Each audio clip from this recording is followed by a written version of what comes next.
Hey guys, here we are with Mark Millar and Dave Gibbons, creators of the Secret Service, which is now Kingsman: The Secret Service, which has a panel today in Hall H for Fox. So can you guys just tell us a bit about what the film and what the story of Kingsman is?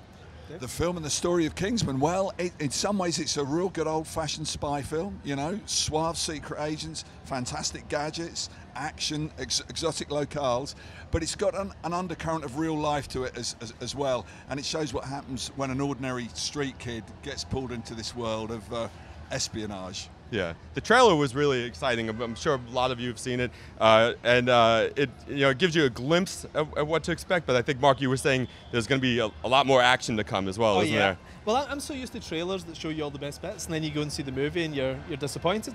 And I think what Matthew does quite well is to save the best bits for the film. So the trailers are awesome, but when I'm watching it, I know there's another 100 minutes of even better stuff. He's great at action in particular. Like the Hit Girl stuff in Kick-Ass was just phenomenal, and this takes it on to the next level. Now it's like there now is no bar. You know, I think it's the best action I've seen in a film in the last 10 years. Certainly. That's awesome. Yeah, it's amazing. So you and Matthew Vaughn obviously have a great working relationship. Did Kick-Ass, which is yours, and now this. Can you tell me a little bit about that relationship?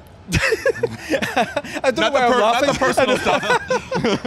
I must say, we're just friends. We're just good friends. Oh, yeah, of course you are. I just feel like if I was gay, I could do a lot better than Matthew Vaughn. You know?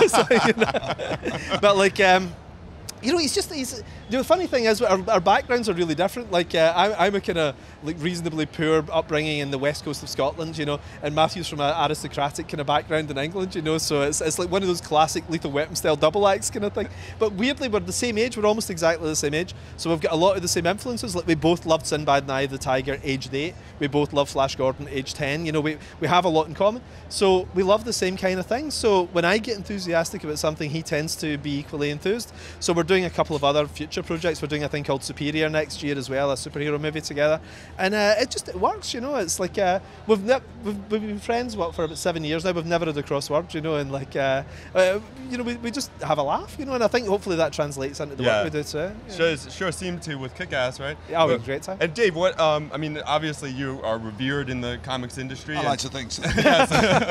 And I mean, your work is making it to the screen as well, obviously. So what is that like for you to see your art on screen now? Well, it's always tremendously thrilling, because when you draw a comic book, you kind of see a movie in your head and you grab key moments from it. And when it's reconstructed, when it's almost like when they pour the water back on the powder and it regenerates, you kind of see the movie you saw in your head, but even better because it's had the input of a really good film guy like Matthew, you know. And it's just wonderful to see those movies for real, I think. Yeah. To have 2 years worth of work go into something with 300 people involved as well. Yes. There's something quite special about that, isn't there? Because when it's comics, it's the two of us, isn't it? It's just two of us. But there's a fine tuning that sort of goes on with a film that editing process has been going on for months, hasn't it? And I almost wish we could do that in comics, you know. It's great. Well, that's true. One of the good things about comics is it's very, very direct. It's me and Mark and a piece of paper and that's it. Yeah. But sometimes when other people look at it, particularly if they've got a good eye for story and drama, they see things in there you maybe didn't see yourself, so it's enhanced. That's what Jane Goldman especially is amazing for that. Like, she brought so much to Kick-Ass, X-Men First Class, you know. Everything she touches turns to gold. I loved having her on this as well. It's a bit like, you know, if you're in the Justice League and Batman has just joined the team, you're like, everything's going to be just fine. You know? That's what it feels like when Jane comes into it, doesn't it? What are we going to see in Hall H today? Can you give us a hint of what's going on? It's awesome. It is pretty awesome, actually. I don't know, this could be frustrating for people, right, because I don't know how much is going to be released online, but there's 3 amazing clips going up today. There's a sequence with a famous Jedi Knight in it, you know, which was the opening sequence in the book, and this is going to be the opening clip at Hall H.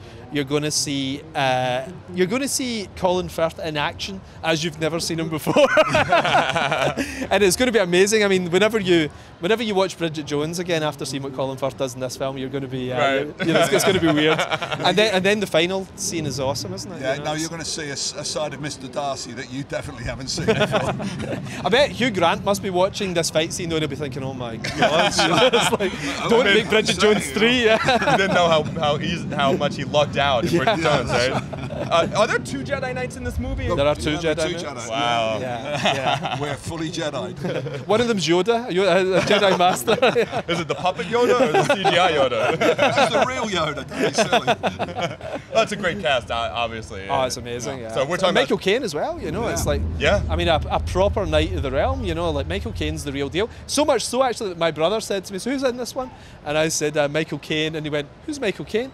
And I was like, "No, Michael Caine." He went, "What, actual Michael Caine?" It's like he couldn't believe that Michael Caine could even be remotely in my world in any way. Yeah. And of course he connects it back to those wonderful spy movies of the 60s, the Ipcress file and stuff. Oh, stuff yeah. like that. Yeah. And again gives it that real rooted British feeling to it. Yeah, which totally. Really is great. Yeah, there's a high-end genealogy going on in this Yes, film. I mean, if you think about it, even just the actors, like Firth's an Oscar winner, Kane's an Oscar winner, Yeah. Sam Jackson, he should be an Oscar winner if he's not. I love Sam Jackson. Yeah. How did Mark Hamill come into it, actually? It's a funny story, actually. Like part of the plot that I'd written in the comic book was that famous people around the world were being kidnapped, and it was very random people. It was like molecular biologists, you know, and directors and actors and things, just really random people. And I've always just loved Mark Hamill, and I wrote him in to the first scene of the book, a kidnapping of Mark Hamill in the opening scene, and I just wrote it in thinking, well, I'll probably have to change this, but I'll just write it anyway. And then I thought, I'll have to get his permission. And then I kind of forgot to get his permission. This is genuinely what happens. And Dave drew it, and I was like, I better get Mark Hamill's permission. I'd never met him or anything, you know.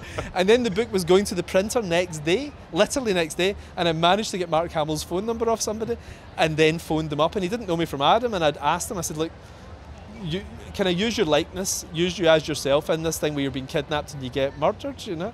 And it must have been the weirdest call he's ever had, you know, but he was like, yeah, it's cool, you know. And he was such a nice guy. I mean, Luke Skywalker was my hero when I was a kid, and he's my hero now that I'm in my 40s. All of us. Yeah, as we say in England, he was a real good sport. When I got the script from Mark, I thought, well, Mark obviously doesn't mean real Mark Hamill. It means someone who looks like Mark Hamill.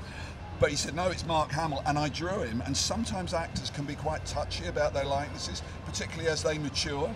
But he was absolutely cool about it. That's great. And I had the thrill of having an email from Luke Skywalker. It was just That's cool. awesome. Yeah, he was a good sport. Isn't it great that Mark Hamill's a great guy? Yeah. Because wouldn't it be awful if he was horrible, you know? Because I've loved him all my life, you know? Yeah. So much so I had lunch with him actually last year, and some director friends sneaked along to the lunch just so they could hang out with Mark Hamill. So that's how legendary it is. Like Josh Trank, who's doing the Fantastic Four, Josh sneaked into the lunch did. for no reason except to have lunch with Mark Hamill. It was great. Yeah. So I think we have a Facebook question for you guys.